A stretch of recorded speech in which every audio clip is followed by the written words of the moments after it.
Au départ, c'est vraiment le choix énergétique que le client va faire. Prenons par exemple une personne propriétaire de sa maison qui a comme énergie principale le gaz pour son chauffage. Le fait de prendre une décision, de dire j'enlève tous les radiateurs, puisque quand on parle de chaudière au gaz, on parle bien de chaudières qui vont chauffer de l'eau chaude, qui eux-mêmes vont alimenter des radiateurs.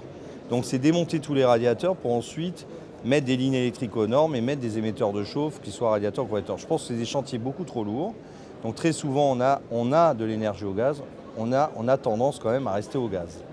Donc là, par contre, c'est pas parce qu'on reste au gaz qu'il faut forcément avoir toutes les contraintes du gaz, qui est une énergie fossile, c'est de pouvoir trouver la bonne chaudière, donc peu consommatrice d'énergie et permettant un dégagement de CO2 moins important que les anciennes que nous avions.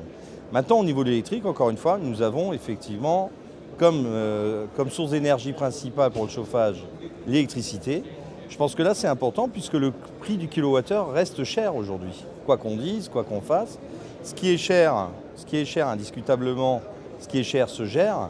Donc un émetteur de chauffe comme un radiateur à inertie, qui est un point de chauffe permanent, amène un confort accru, très similaire au chauffage central à eau chaude, avec effectivement une bonne régulation permettant de réaliser des économies par rapport à un produit classique qui ne fait que de la convection. D'abord, l'arrivée de gaz est un peu plus compliquée.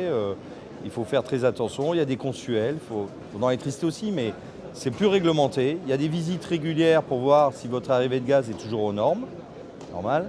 Et à côté de ça, effectivement, toute chaudière gaz nécessite obligatoirement de l'entretien et des contrats d'entretien, ce qui n'est pas le cas des radiateurs à inertie. Si on avait le choix, l'énergie électrique reste aujourd'hui une énergie très intéressante et très stable en termes de coût.